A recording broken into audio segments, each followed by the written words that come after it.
Hey YouTube, welcome to another episode of the DMNC show where we often like to ask the questions, what do you think about that? And let's talk about it. This video is a lot more lighthearted, it's pure comedy to me. Uh, we're talking about hip hop and rap beef. So J. Cole and Drake have made it to mainstream media with their rap beef. It's apparently entertaining now, not like back in the day when it was seen as dangerous. The FBI, CIA, all sorts of law enforcement entities wanted to get involved and stop the movement.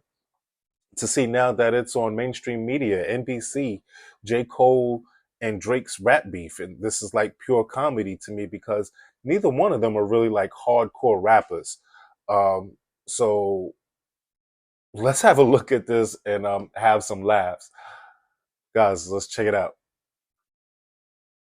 Well, turning now to a rap rivalry that's taken over the internet. If you're not caught up, don't worry. We're going to do a little morning news now. Diss track breakdown for you. Listen close. The beef is between award-winning artist Drake and Kendrick Lamar. But the initial battle actually started between Kendrick Lamar and Drake's friend, rapper J. Cole, who had a few choice words for Lamar in his song called 7-Minute Drill. But just days after dropping his diss track, Cole actually apologized publicly, officially stepping out of the ring, so to speak. That is when Drake jumped in with his own reply, reigniting this feud that has reportedly been going on between him and Kendrick for years. Here to help us break down the beef is Howard University communications professor Dr. Taya Tyree. Thank you very much for joining us, Doctor. Good morning. So let's jump right in. I mean, you heard my explanation. How did I do? Did I kind of get us up to speed? And tell us why this rivalry is so significant, causing such a stir. To analyze the rap beef. Absolutely. I mean, this has been going on for years, and rap battling is a big part of hip hop culture. So this very moment, yes, you did a wonderful job at explaining kind of where we are and what led up to the moment where there is literally lyrical sparring almost daily between the two rap artists. So one of the things that I've been reading a lot about, hearing about, seeing on social media is kind of just like how serious some of this is getting, how serious some of these unconfirmed accusations against one another are, including some pretty heavy allegations of abuse. Also, what Drake is calling misinformation that he planted himself that's now making its way in here. Talk us through that and like if there's a line at all when it comes to these rap battles. So the idea in hip hop of always what's your top five, who's your, your top three, the idea of lyrical superiority, being the best of the best, holding the crown, as you can see, that's something that Kendrick Lamar often does in his imagery. That's a big part of it. A big part of it, too, is authenticity. What's real? What's your real, life story? And how am I using that in my rap? We see this happening kind of the opposite way, where we have the rappers actually looking at the more negative aspects of their life and highlighting that in their songs. And the truth is, when you're in a rap battle, there is no line. The line gets thrown away, and it's really about which lines can sting, which lines can be so hurtful that you might decide, okay, this is it for me. I'm done. This is over. And I believe on two different occasions, Drake, including his last song, has kind of said, okay, this is fun. I'm done with this now, but we'll see if Kendrick decides he's done. This is obviously not the first time that we've seen two major rap artists be trading blows in their music. How instrumental are diss tracks and then the discourse sort of around them to hip hop culture generally?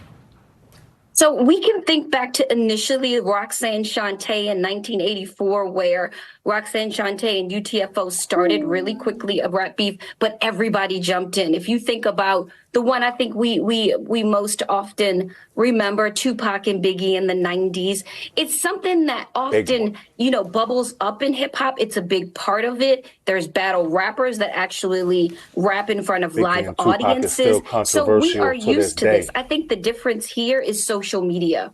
We have the ability for Drake to drop a track and literally in seconds, the world knows. And there were 14 million views on the one in less than a day. So we have the ability to participate not only in social media, but listening and talking in the barbershop and the beauty salon. And it's just something that we can participate in instantaneously, unlike when it happened in the past. Dr. Tia Tyree, thank you so much for joining us. We so appreciate your time this morning. It's everybody's seeing this on the internet, so it's helpful that we kind of clue our viewers in. We appreciate it. Thank you so much. My pleasure. Yeah, that was absolutely wild right there. We're gonna pause the video. Well, that section. If you want to watch the whole clip or whatever, you got to find it for yourself on NBC. They're big mainstream media. There's no need to big them up or shout them out. They're doing their thing already. But like yeah, I had to make a video about this because this is just that's pure comedy. You see how they tried to break it down and to let the rest of the world know about our society, like how we get down, things that we do. Oh man, they're about to copy us again. They about to try and copy us. They writing down the blueprint so that they can try to make it their own, do their own thing, and exclude us. Be careful. Watch out. That's just my opinion. I'm proud that hip hop made it onto mainstream. But what do y'all think about this? I know I messed up in the beginning. I had, the rappers. I'm J. Cole, Kendrick Lamar, Drake.